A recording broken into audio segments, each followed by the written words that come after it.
Topic 7a, one-dimensional finite difference method.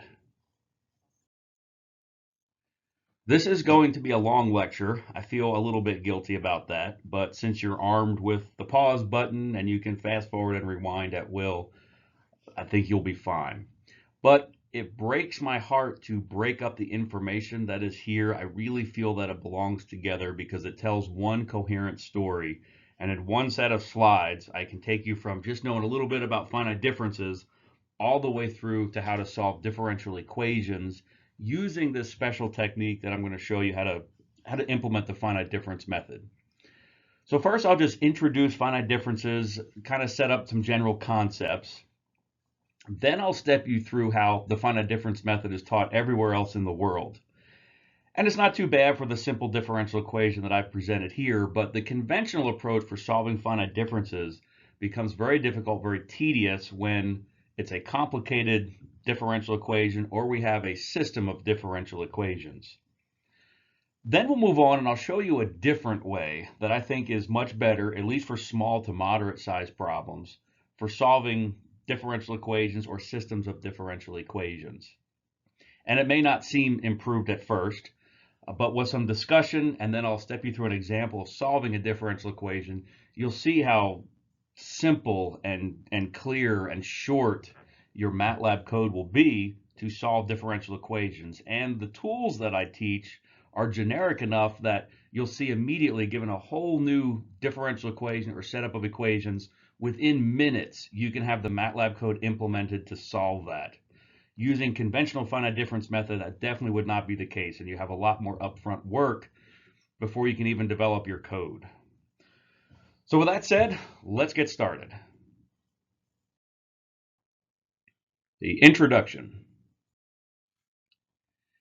The finite difference method is a completely numerical method for solving a differential equation. There's really no closed form equations involved here at all. So it's important to realize that when you solve a differential equation using the finite difference method, you do not get a symbolic solution. You're just going to get a function known at discrete points that you can plot.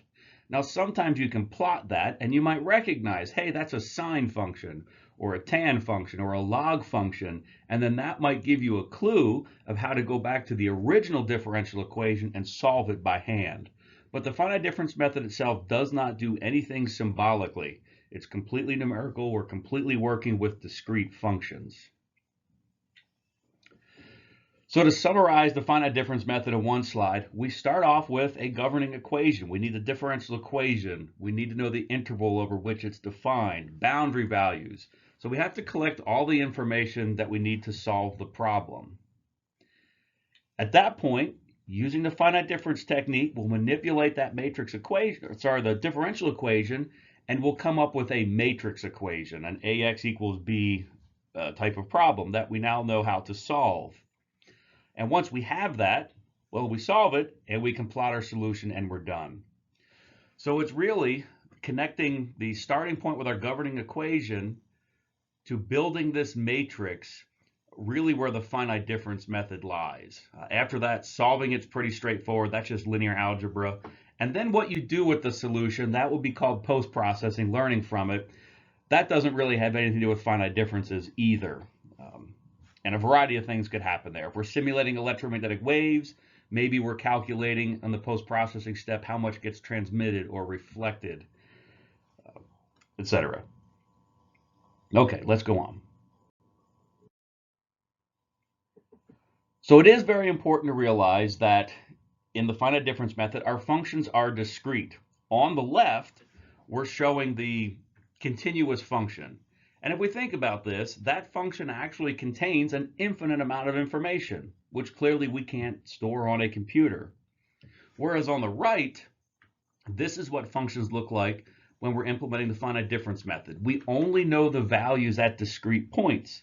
We do not know the values in between those points. Now we can use interpolation and things like that and make pretty good guesses, but the reality is we just don't know the function value between the points. We can also look at this and realize the more points that we use, the more accurately we can represent our function and the more accurate our solutions will become. However, there's also more points to calculate, and it will take longer to calculate. And so there's always this trade-off then. On one hand, for speed and efficiency, we want to use the least number of points possible.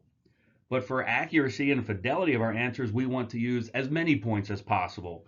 So there's this trade-off, and we have to try to find a sweet spot. And we'll talk more about that later on.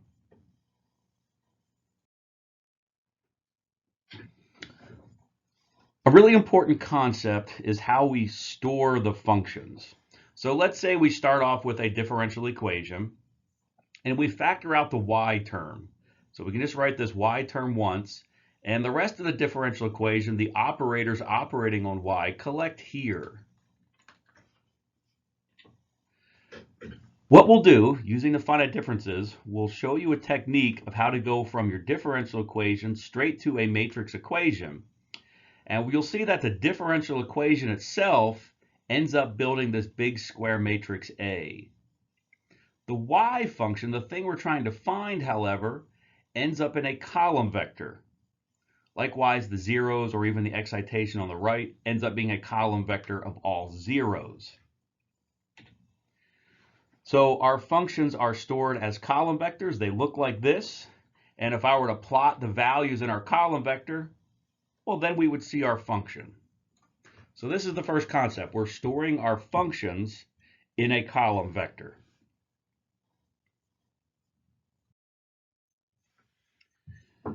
Now we're ready to move on and talk about how the finite difference method is applied conventionally. So if you read your textbook, if you Google finite difference method, what we're about to teach here is what you will see. And this is how most of the rest of the world implements the finite difference method.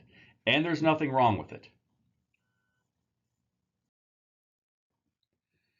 So we have a starting point. We need a differential equation or set of differential equations to solve, the interval over which we're solving it, and an excitation, or in this case, we have our boundary values, something else that lets us solve this differential equation. So this is our starting point. The next step is to realize that this function y will be discrete, and that lets us approximate the derivatives with finite differences. So we look at our original equation and we think of it term by term. And so I've color coded these. The first term's in red, the second term's in green, the third term's in blue. And we want to approximate each one with finite differences. So if we look at the first term, that is a second order derivative. Well, we've done this before, and this is our approximation for a second order derivative. Then we can go on to the second term, which is a first order derivative. And we can write a finite difference approximation for a first order derivative. And we'll carry over the sign. We are subtracting this term. And then on to the third term. And we can think of this as a finite difference approximation, but it's just our y function, nothing fancy here. And of course, the zero carries over as well. So at this point, we've made our differential equation discrete using finite differences. Now here's a very important rule. And this goes back when we were talking about deriving finite difference approximations. We have to understand where that finite difference is calculating the derivative. It exists at some very specific point amongst all of the different y values that it's calculating the finite difference from. So if we look at our discrete equation and we look at this first finite difference, we will see that it exists at the midpoint. It's the finite difference approximation for a second order derivative where we've evaluated at the midpoint amongst 3 points. If we look at this second finite difference, we're looking at the difference between y at x and y at x minus delta x. So interpreting this as a central finite difference, it really means that it exists at x minus delta x over 2. That's the midpoint between these two x values. If we look at the third term, well, that clearly exists at x. And we also have to look at our zero. Well, that's just a zero. We could really define that to exist anywhere, so we'll say that exists at x. Now that we've examined the terms, we realize, wow, we have a problem. Not all of these terms exist at the same point. Their finite differences are not calculating the value at the same point. This can lead to problems and we have to fix it. So in fact, we didn't do a very good job with the finite difference for that first order derivative. So let's fix that. So here's a new finite difference approximation where we've changed our finite difference equation or approximation of our first order derivative. Looking at the first finite difference, we see that that is the same one we had on the previous slide, so that exists at y of x, the midpoint amongst all of the y values. If we move on to the second one, we can see now that we've changed it, we have y at x plus delta x minus y of x minus delta x. If we interpret that as a central finite difference, we see that that exists at the midpoint and exists at y at x. And of course, the third term exists at y of x, the 0 exists at x, and all terms now exist at x. And so we are ready to move on. The next thing we'd like to do, rather than keep writing our finite difference equation the way we've been doing it, let's write it in terms of array indices. And so we'll look at our first finite difference approximation, which is the second order derivative. And in terms of array indices I, we write it this way. And I think this makes it a little bit easier to convert to computer code. And we look at the second term, and then our third term, and there is no array index over here because that's just all zeros.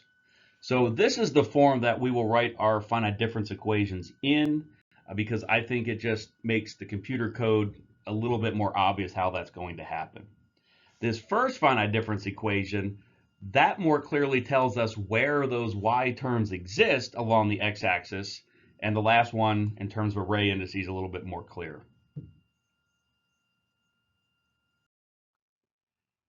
Now that we have our finite difference equation in the form of arrays, we have a little bit of work to do.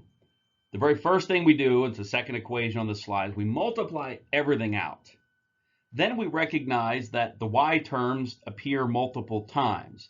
And so we collect the coefficients on the common y terms, and we end up in the form of the last equation where a bunch of coefficients have collected. We have this, and we can put numbers to all of this. Delta x is the grid spacing, and we have three terms here that are multiplying our y terms. So a bit of math to do. So that's pretty much as far as we can take our formulation. After this, we actually have to think about implementing and solving a differential equation. So we have that. And so let's solve this using 21 points. So we have a grid with 21 points, uniform spacing, and the spacing's delta x. So since we have 21 points, and our interval is from 0 to 10, our delta x is simply that span in x values divided by the number of divisions. Notice we're subtracting 1 here, and that's because our first point and last point fall exactly on x equals 0 and x equals 10. That makes our grid spacing 0.5. That's our value of delta x. Now that we know delta x is 0.5, we can go back to our finite difference equation that's been rearranged to collect the common terms on y. We go back there and put in 0.5 for delta x, and what we see is that our finite difference equation now reduces to something very simple. And we're almost ready to solve our differential equation now. So we have our simple finite difference equation. What we do now is we write that finite difference equation once for every point on our grid. Well, we have 21 points, and we can see we have this huge set of equations on the right-hand side. It's our finite difference equation written for every single point. And notice for each of those, the little I index changes. For the first point on our grid, we have it, we're calling it 1. We write our finite difference equation as 5 times y at 0 minus 7 times y at 1 plus 3 times y at 2, and those indices increase for every point on the grid. Notice we have a problem. In our first equation, we are accessing or would like to access y at 0. That is not on our grid. Our grid starts at 1.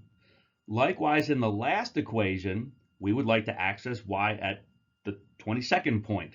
That does not exist either. That's outside of the grid. This happens because our finite difference equation is trying to reach out to adjacent points, but if we're at the edge of the grid, it wants points from the outside.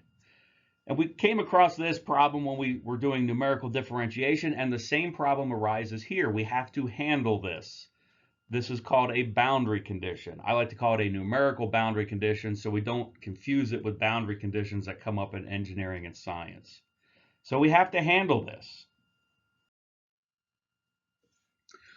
Well, one simple thing we can do, rather than even consider Neuman or Dirichlet or anything else, we have boundary values.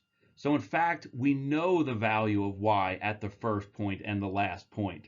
So all we have to do is replace the first and last equations with a very simple equation. The first equation, we're just saying y at point 1 equals 1 because that was our boundary value.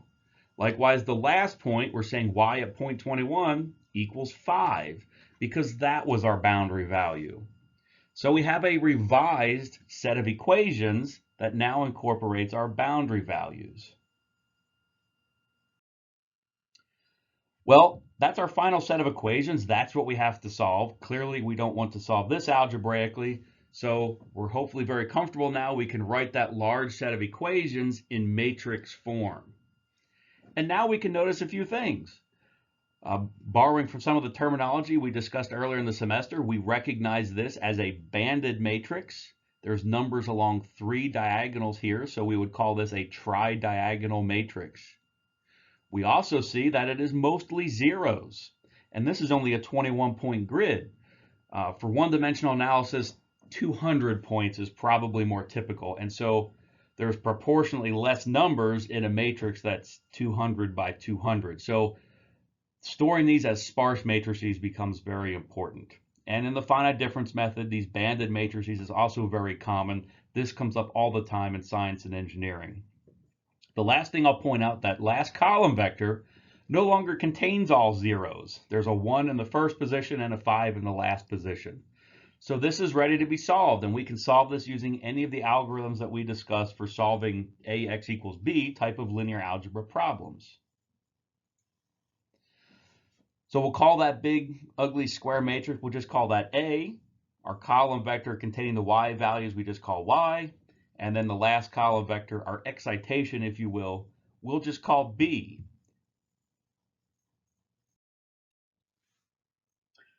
So we can use matrix division, LU decomposition, anything else, and we can solve that matrix equation for our y values. And when we do that, we get this last column vector. Those are the actual numbers we get for our values at all 21 different points. Notice the first value is 1 and the last value is 5. That was required by our boundary values, and our solution was consistent with that. And so all the other numbers is filling in the function in between. So if we take those numbers and plot them, we see our solution. And just to remind you, we don't know what the value of the function is between those points. We can use interpolation to make good guesses, but we do not know what's happening between the points. So at this point, the finite difference method is over, and we might choose to process this in different ways to learn something from it, plot it, visualize it. But the finite difference method is finished here. Now we're going to repeat this same finite difference analysis. We're solving the same differential equation, but I want to show you a different way of implementing the finite difference method. While the last one seemed rather simple because we had a simple differential equation, it does get more complicated and tedious, especially when we have multiple or a coupled set of differential equations to solve. And once we go through all that work and we have our code working, it really is rather specific to solving that one single equation. This new method I'm going to show you is much more generic, and you can much more rapidly solve different differential equations or different sets of differential equations. So for small to moderate sized problems, I really think this is an improved way of implementing the finite difference method. So let's dive right into it. We have the same starting point. We have a differential equation. we have an interval, and we have some boundary values. I'll also mention in the end, the final matrix equation is exactly the same. This, I think, is just an improved method for coming up with that matrix equation, how it's built, how it's assembled, and this approach makes it very simple compared to the last approach.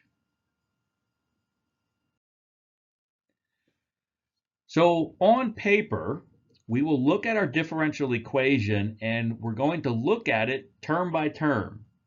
And then on paper, write each one of those terms in the differential equation as a matrix equivalent, if you will. Now our unknown function y of x becomes a column vector like we're used to. But everything else that's operating on y becomes a square matrix. And so we go term by term this way and write everything in matrix form. So we're still on paper. The computer program's not doing this. And with some practice, this isn't even necessary. You could just look at the original differential equation and just see that matrix equation. Okay, so we've gone term by term. We've written our matrix equation. What we'd like to do now is put this into standard form, the standard form being the ax equals b. So the first thing I do is factor out the unknown y. So y is now only in one place. That's our column vector of the things that we want to solve for. Everything else in the differential equation lumps here. So this becomes a single square matrix that essentially the differential equation, the information from that has gotten incorporated into. So there is our standard form. We have a square matrix A, a column vector Y, and then for now, a column vector of zeros on the right-hand side. And so this is how we would calculate this square matrix A. It's really the sum and difference or an algebraic combination of three smaller, simpler matrices. Perhaps I shouldn't say smaller. I really meant to say less complicated. They're all the same size matrix.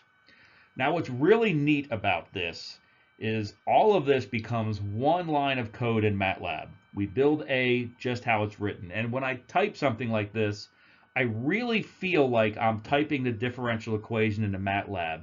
And this is really why it's so generic.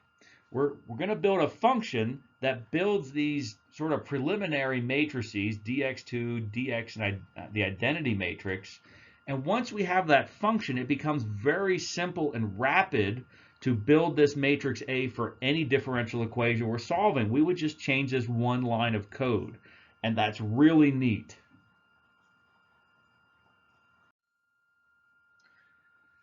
So here is our matrix equation so far. And we don't have our boundary values in this. So that's the next step. So this is just sort of the raw matrix equation in standard form.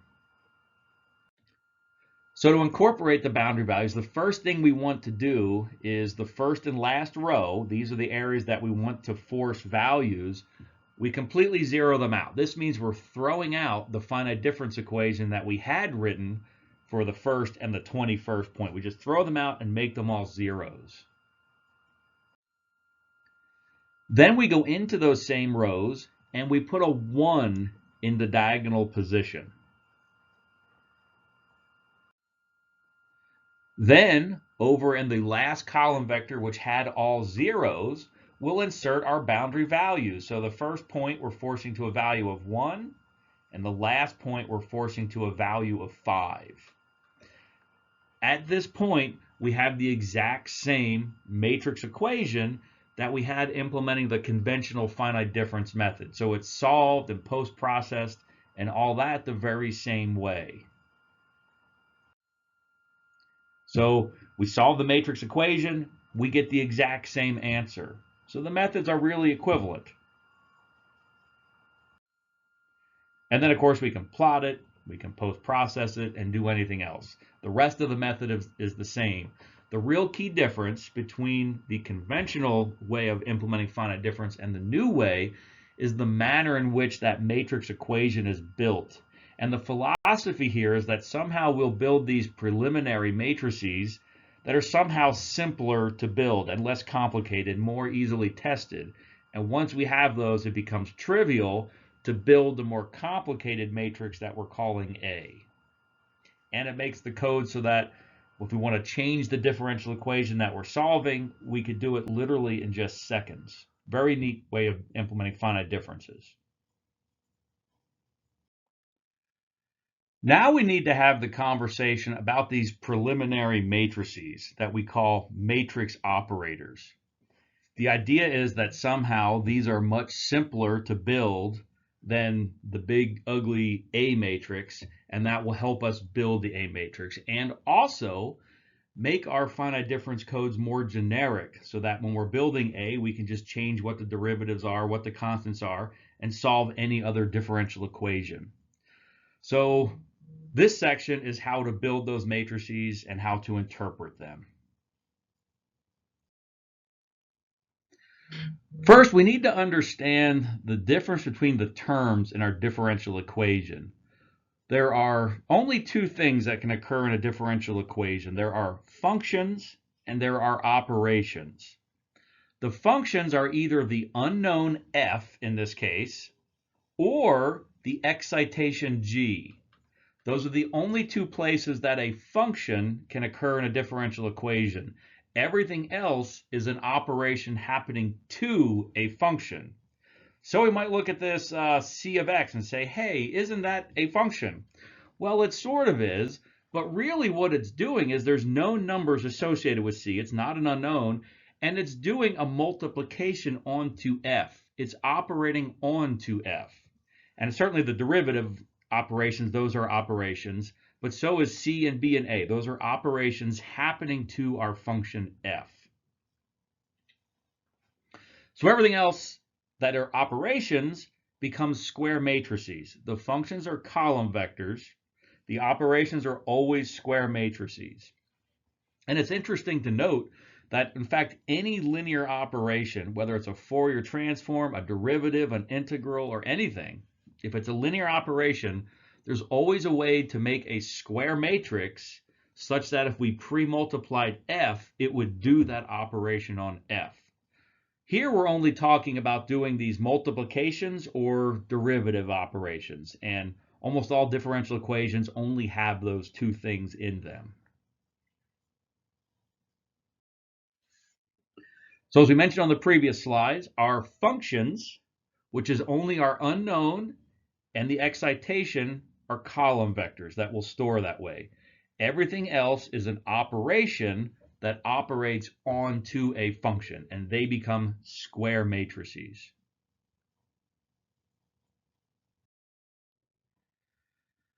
So the first one and the simplest one are these square matrices that will multiply a function onto f. And so we're interpreting this when those functions are discrete as a point-by-point multiplication. So over in the upper left, we have our function b, if you will, and our function f. And we want to do a point-by-point multiplication at each point. Even more, we would like to come up with some square matrix B such that if we pre-multiplied our column vector f, we would get a new column vector, which is that point-by-point multiplication. So the question here is, what does B look like? To figure that out, I like to write a big blank matrix equation that I'm showing here. And I have the B matrix shown as a question mark. We need to figure out what goes in there. We know that it's pre-multiplying this column vector f. And we know what the answer should be. That final column vector, if it's doing a point-by-point multiplication, is b1 times f1, b2 times f2, b3 times f3. So the question is, what goes in B so that when we pre-multiply f, we do get that answer as the final column vector? And the answer is, we have a diagonal matrix containing the terms of B down its diagonal.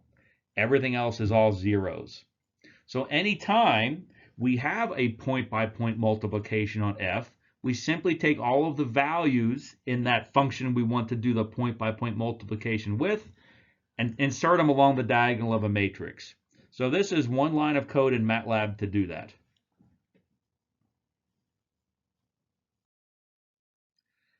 A little bit more difficult now. We would like to figure out what the square matrix looks like that when we pre-multiply f, we will get another column vector that if we plotted, we would see the derivative of f, and in this case, the first order derivative. So we'll follow the same approach. We'll write a big blank matrix equation where our derivative matrix is what we're calling it now. What goes in this matrix such that when we pre-multiply our column vector of f, we get the derivative. And you'll notice the terms on the far right-hand side. This is the answer that we want to get. So the answer for the first point, using a finite difference equation, is simply f at point 2 minus f at point 1, or sorry, point 0. So f at point 2 minus f at point 0 divided by the spacing between those points, which in this case is 2 times delta x.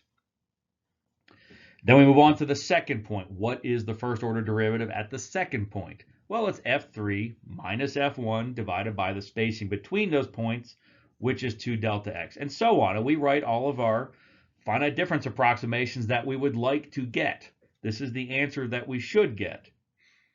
So then we ask, well, what goes in the matrix to do this? So here's what that looks like. In the first row, we simply just have an f2 divided by 1 over 2 delta x. Now, since every term in that final column vector is divided by 2 delta x, we bring that to the outside of our matrix on the left here. So this whole thing will become our derivative matrix. So we just have an f2, so we simply just see a 1 in the column corresponding to f2. Then we go to the second equation. We see an f3 minus f1, of course, divided by 2 delta x. And so over in our derivative matrix, we see a 1 in the column corresponding to f3 and a negative 1 in the column corresponding to f2. And so we go row by row. Now we've built in Dirichlet boundary conditions into this, so when we drop f0 and f7 out, those terms don't appear in our matrix equation. So this is a matrix that will take a first order derivative and use Dirichlet boundary conditions to do that. I'll also mention at this point, we certainly could build this matrix and use it to calculate a numerical derivative of f. However, this is kind of a silly way to do that if your goal is only ever to calculate a numerical derivative. It's much better to do that how we did in a previous lecture where we discussed numerical differentiation. Instead, we're building this matrix as a preliminary step of building a larger and more complicated matrix. So this is really intended to build matrix equations, to solve differential equations. On to a second order derivative. We'll use the same approach. We'll write this big blank matrix equation, and we ask the question, what pre-multiplies our column vector of f's such that we get the second order derivative at every point? So in that final column vector, this should be our answer. We write our finite difference approximation for each point. And again, I'll highlight the f0 and f7. These don't exist, or outside the grid. Let's just go ahead and use Dirichlet boundary conditions and drop those out of the equations. Now it should start to become a little bit more apparent of what goes into the matrix now to do a second order derivative operation. So looking at the first equation, we don't have anything for f0, that doesn't exist, but we need to have a negative 2 in the column multiplying f1. And then a positive 1 in the column multiplying the f2. And we could go down equation by equation and see why those numbers are in that matrix. So this big matrix on the left, this is the derivative matrix for calculating a second order derivative.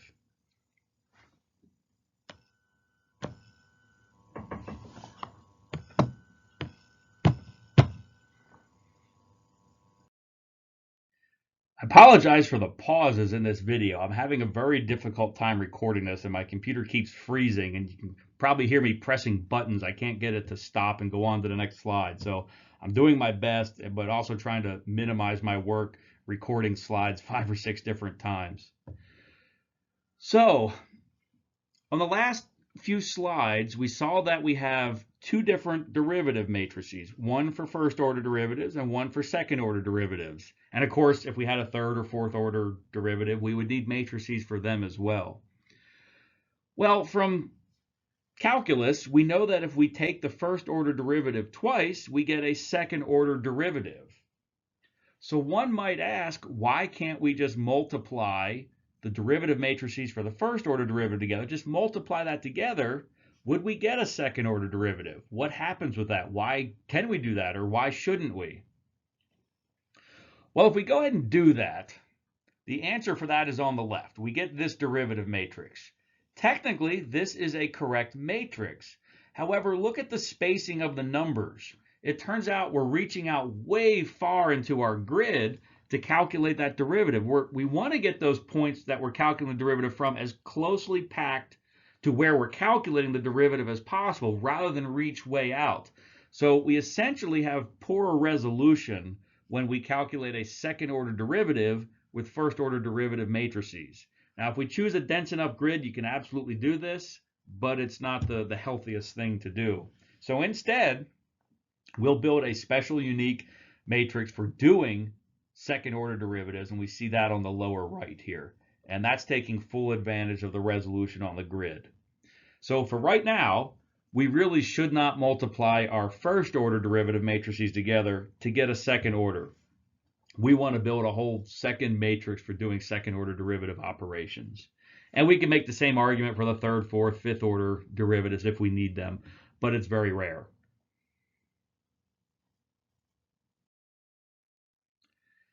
At this point, I want to put out a warning, lots of red ink here. The matrices for solving finite difference methods, particularly when we go to 2D and 3D problems, can be very, very large. A typical size grid for a two-dimensional simulation is, let's say, 100 by 200 points. We can get a lot done with a grid that size. And that doesn't seem very large. If this were a picture in Photoshop or something, that would be a really small picture. But it turns out that grid has 20,000 points, which means our matrices for the derivative operations will be 20,000 by 20,000. So in a matrix that size, there is 400 million numbers in that matrix. If we store each one of those numbers as a double floating point precision number, it would take 6 gigabytes of memory just to store one matrix. And we have multiple matrices that we want to store.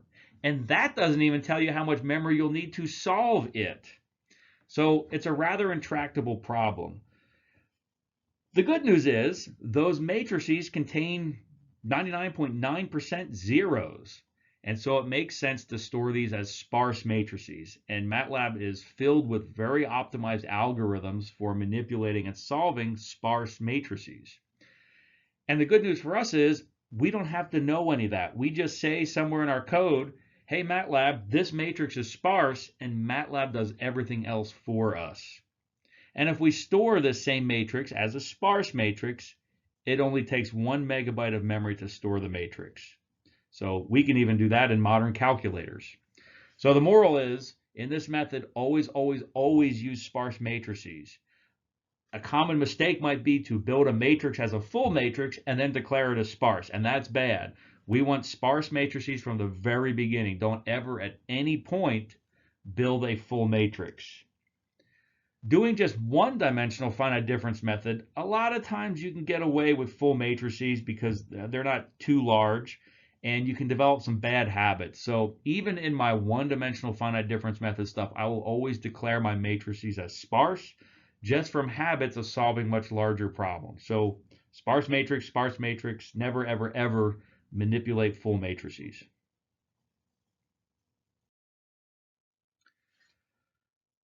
Now, if we go back and look at those derivative matrices, what we'll see is they had pretty simple geometries. They had essentially the same number running down the diagonals of the matrix. So in fact, they're very fast to build. And there's nice commands in MATLAB for inserting diagonals into matrices. And so we'll discuss the ones for inserting diagonals into sparse matrices.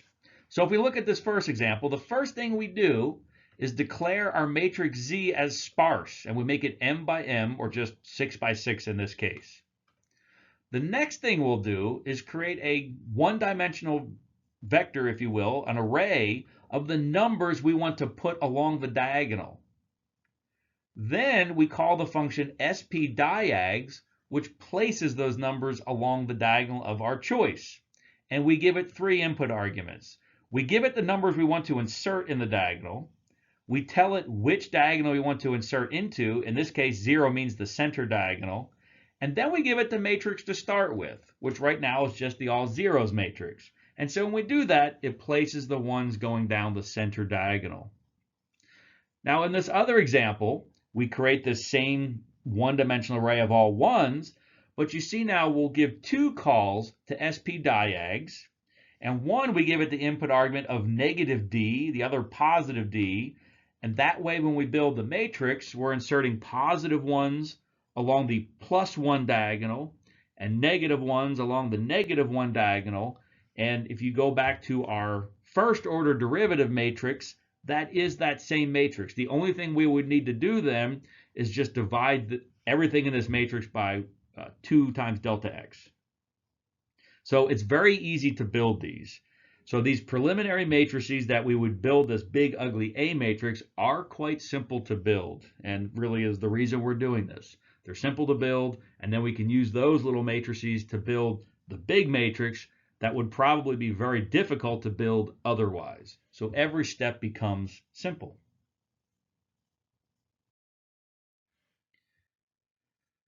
So now let's talk about incorporating boundary conditions. And if you're not familiar with these, please go back and look in the numerical differentiation lecture and understand how we incorporated boundary conditions there, because I'm not really going to repeat too much of what's there. Here we're talking about how to incorporate those boundary conditions into the matrices. So we had Dirichlet boundary conditions, which is where we assumed any values from outside the grid are 0. So in this case, we'd like to calculate a second order derivative across the entire grid. So from points 2 to 6, we just use the ordinary finite difference equation. For points 1 and 7, we have to modify that finite difference equation and put a 0 in the place of where we're reaching outside of the grid. So this one picture summarizes all of the finite difference equations that we would use across our grid. Now let's think about what this looks like when we build the derivative matrix for doing a second order derivative. So points x2 to x6 have our ordinary finite difference approximation. We've modified the equations at point 1 and 7, and then we can populate a matrix from it. So I think this is a great visualization of really what that derivative matrix is doing. And I think makes this pretty easy to build. This would be 3 calls to the spdiag function, once to insert the positive ones on the +1 diagonal, then the -2s down the center diagonal, and then positive 1s again in the -1 diagonal. And then of course we have to divide the whole thing by delta x squared. That's an easy one to forget. So that's our derivative matrix with Dirichlet boundary conditions. There are other boundary conditions. Here's our periodic boundary condition. And this is where when we were writing our finite difference equation at the first point, and it needed f0 from outside the grid, if our problem truly is periodic, then f7 should have the same value since the values repeat. So then in the place of f0, we inserted f7. And we do a very similar thing at the other side, where we needed access to f8.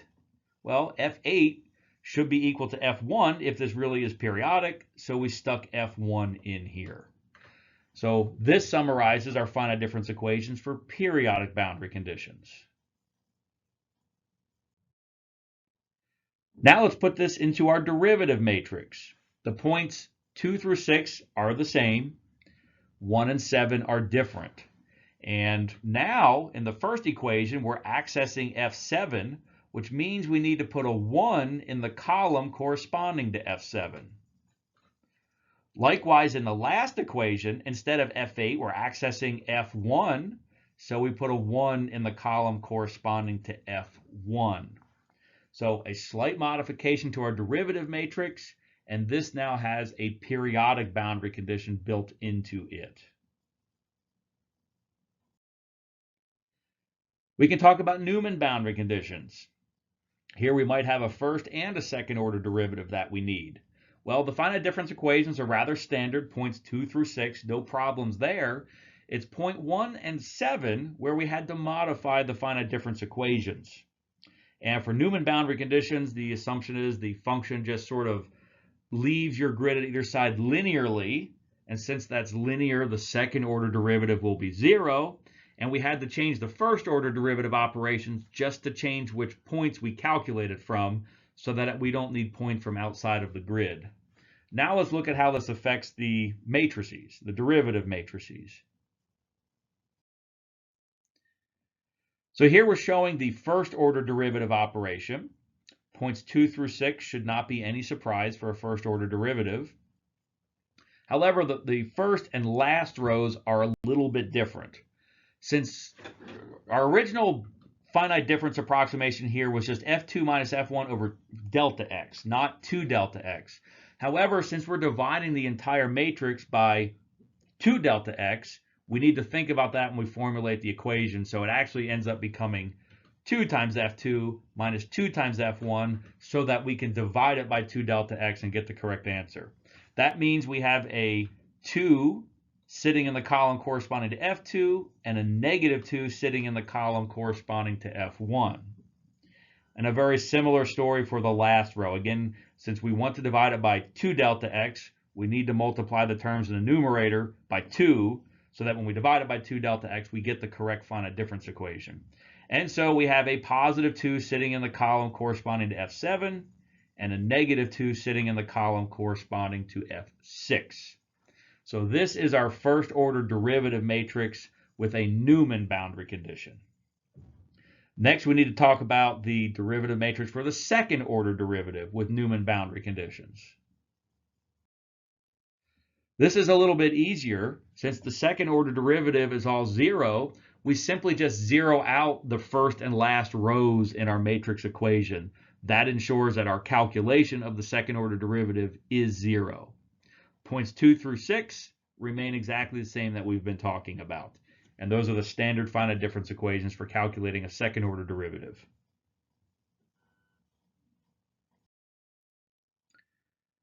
Also, when we did our numerical differentiation, we talked about this high order boundary condition where we really wanted to calculate a derivative at the edge, but we had the access points from the outside. So we came up with a whole new finite difference equation involving only points from inside the grid. And the first and the last point got their own special finite difference equations. And here's where we ended up. Let's think about putting these into our derivative matrix for a second order derivative. So points 2 through 6, look how they've always looked for a second order finite difference equation. It's the first and last that change a little bit. And we're just reading off the coefficients from our equation. We have a 2 multiplying f1, so there's a positive 2 in the f1 column. Negative 5 multiplying f2, there's a negative 5 in the f2 column. A 4 multiplying f3, so there's a 4 in the f3 column. A negative 1 multiplying f4, a negative 1 in the f4 column. And then, of course, zeros in the other columns because those f values don't appear in the finite difference equation. And the exact same argument for the last equation. And so now we have a second order derivative matrix with high order boundary conditions built in. So we calculate the same second order derivative all the way across the grid. Here we are ready to solve a differential equation with our new finite difference approach. So our new finite difference approach is built onto the philosophy that we potentially have a big ugly matrix to build, this A matrix. So to do that, we will build these simpler preliminary matrices, derivative matrices, diagonal matrices doing point-by-point multiplications, and potentially other things. And it's from those that we can very easily build this big ugly matrix A in a way that's very simple to us and makes it very rapid to change which differential equation or system of differential equations we're solving. And it makes our code very simple as well. So let's go ahead and get into that and see how this works. If we've built our preliminary matrices, and then built the big ugly matrices, we're now at a point where we have to incorporate the boundary values. We talked a bit about how that can be done, but I want to step you through a fancier and, in terms of the MATLAB implementation, actually a simpler way to incorporate boundary values. And in fact, anywhere where we want to force the value of our function, we can do it real easily. It is nice to know and useful to know why we even need the boundary values. So suppose we're given a differential equation. We convert this to matrix form, one simple step on paper. We then put it in standard form. So now we have an AF equals 0. But if we go ahead and try to solve this, we get all zeros. We get a trivial solution. That column vector on the right cannot be all zeros. It has to be something non-zero there. We need some sort of source or excitation that comes into that last column vector in order for this to be solvable. So this is really why we need the boundary values from the perspective of matrices, is so that we don't have zeros in that last column vector and we can get a non-trivial solution.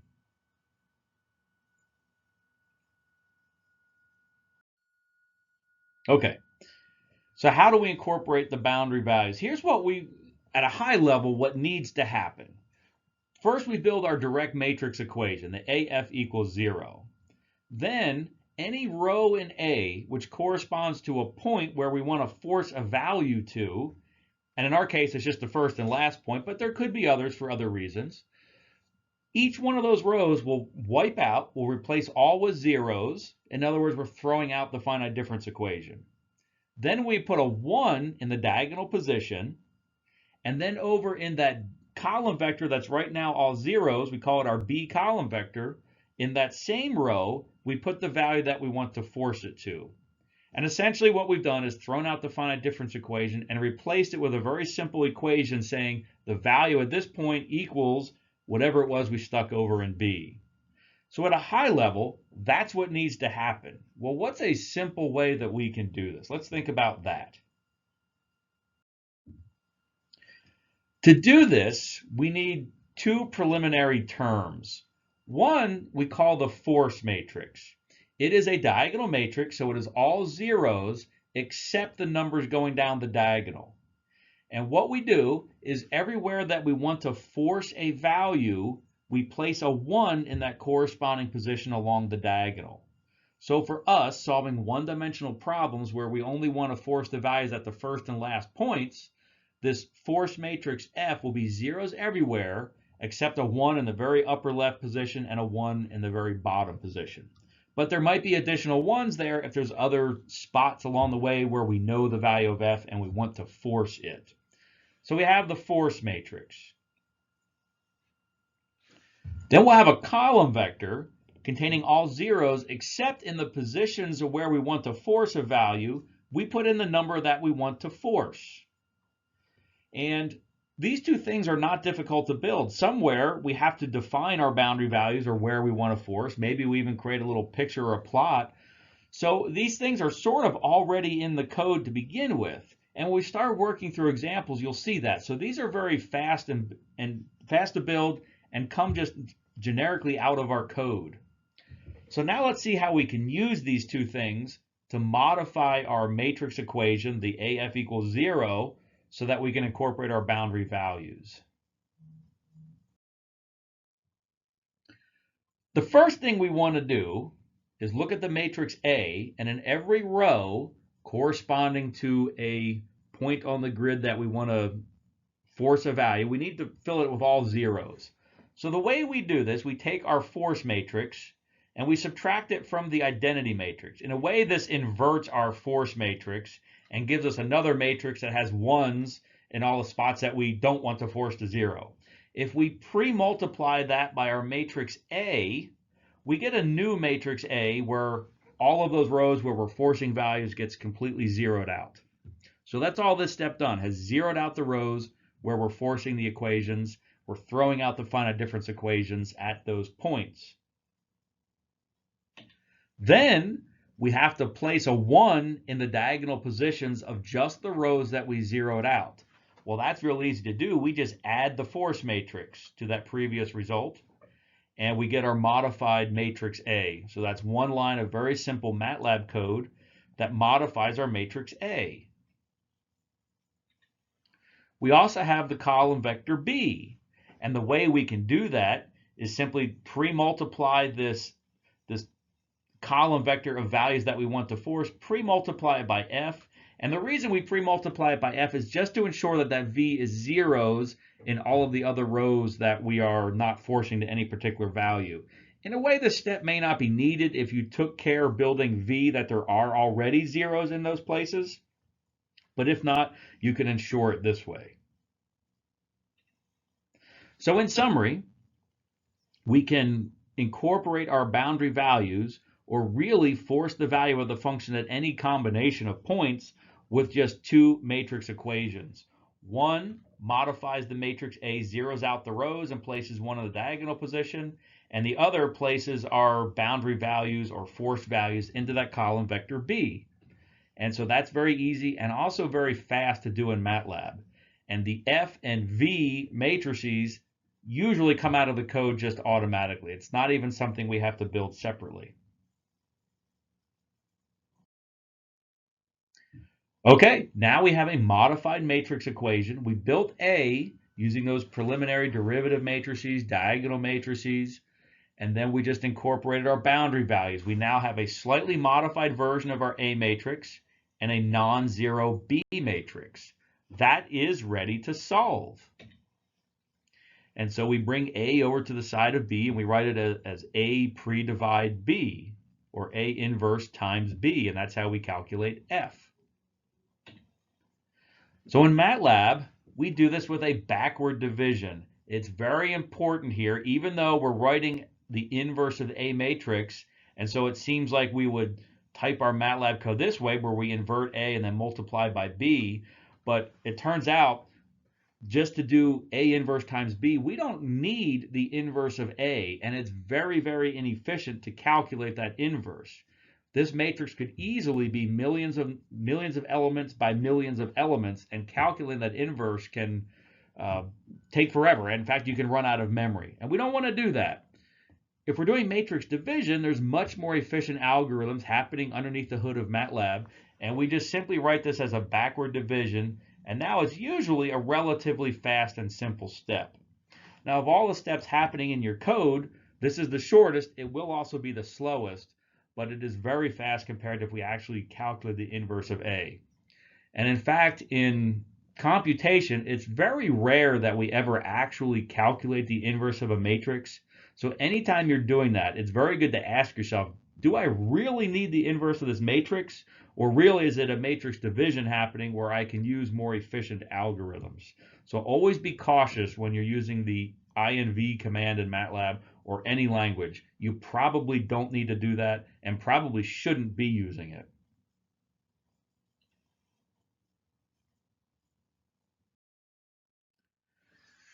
So let's do an example. And it's hard to tell from what we've done so far really how simple this makes your MATLAB code. So here's our differential equation. We're going to solve this from over the interval 0 to 2, and we've entered some boundary values here. So in MATLAB, this is 4 lines of code to define that. We have an XA and an XB defining the start and stop points. That's the range of values that we want to solve this differential equation. And we enter our boundary values, FA and FB. That's the function value at our end points. So really in 4 lines of code, we essentially defined our problem. The only thing that it hasn't appeared yet is the specifics of the differential equation, and we'll get to that real soon. So on paper, we will start with our differential equation and go term by term and convert each term to a matrix, the matrix form. From there, we factor out the F and then put it in standard form. In this case, AF equals 0. And we can calculate A very simply. And so this last equation, this is the one that gets converted to code in MATLAB. And this is really where MATLAB gets the information of what the differential equation is. But if your differential equation changes, we just change this one line in our code. So that's pretty neat. It makes it much more generic. And when I type that in, I literally feel like I'm typing in the differential equation.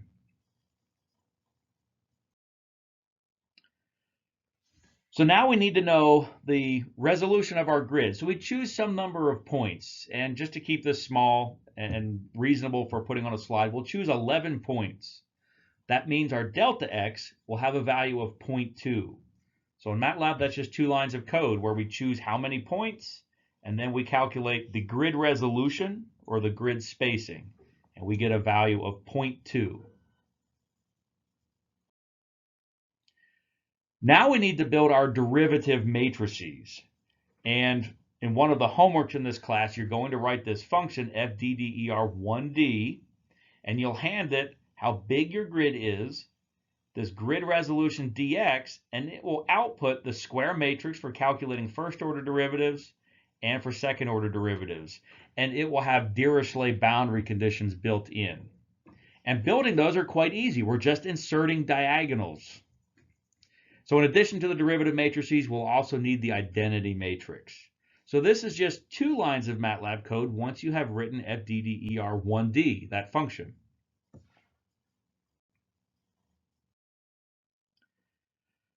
So we have those preliminary matrices, the derivative matrices, the identity matrix, and now we type in and build A. This is where our differential equation comes in. And for now, we make B, that's that column vector of all zeros that we then have to modify to get our boundary values in. But for now, we just set it to 0. So at this point, we have AX equals B, but B is all 0. So we have AX equals 0. That's not solvable yet because we haven't incorporated our boundary values. But this is pretty neat, just 2 lines of MATLAB code, and we've built this potentially big, bad, ugly matrix A very simply. Now we incorporate our boundary values. And so we could be using that fancy way. I chose to do it this way to show a little bit more intuitively what's going on. And so I'm zeroing out the first and last rows in A. Then I place 1s in the diagonal position of the first row and in the diagonal position of the last row. And then inside B, I insert the boundary values at the first and last point. So 4 lines of MATLAB code, we've modified our matrix equation to now incorporate the boundary values. And up top, I'm showing what those modified matrices look like and highlighting those changes in red. We've thrown out the finite difference equation in the first and last row, which is why we're able to use Dirichlet boundary conditions. Technically, that's not correct to use for this differential equation, but we can use it for building the derivative matrices since we're throwing out those finite difference equations anyway. So the finite difference equations that we're using Dirichlet get thrown out anyway. So it lets us use that simple, easy boundary condition. All right, so we've modified our matrix equation. We're ready to solve. And that's 1 line of code in MATLAB. It's a backward division, and now we have numbers for f. This was the function that we were trying to find to begin with. And of course, once we have that, we can plot it, and we can see a picture of our solution. And maybe post-process this to learn something else, whatever that might be. We're not done yet. This just means we got our code working without getting errors. It does not yet tell us that we have an accurate answer. So what we'll do is we will pick some number of points for our grid, and along this axis is the number of points that we pick. And what I've done, these individual blue lines, they show the solution that we will obtain for a different number of points on our grid. And we would expect as we increase the number of points that our answer is becoming more and more accurate. And we can see this.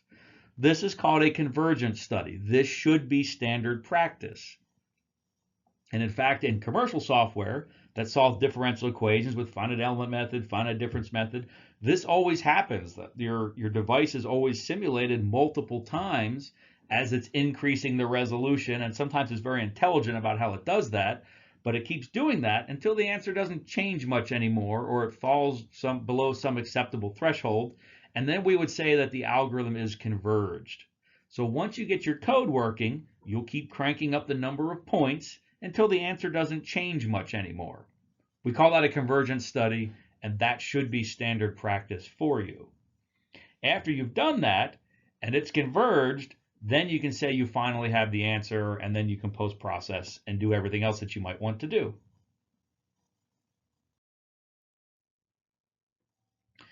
And probably the last thing then, once it's converged, plot your results in a very nice looking professional plot. So I plotted mine here, and I'm providing the MATLAB code for doing that. And I think what you'll find in computation is that the code it takes to implement the method is quite simple, and then the code to do the graphics is really where the majority of the code is happening. And that's really common.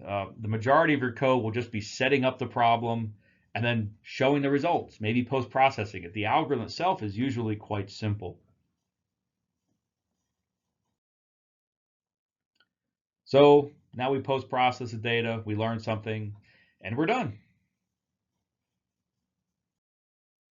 Now I like this slide because it brings everything together and shows really how simple this code is. The MATLAB code on the right is everything for solving a differential equation, and I think that's pretty incredible. And every single line of code is very easy to read, is very simple. The other thing that's neat, where do you see finite differences here?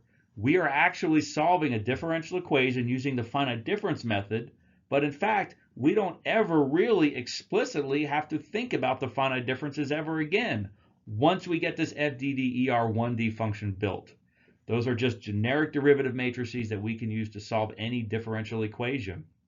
So we start with the differential equation.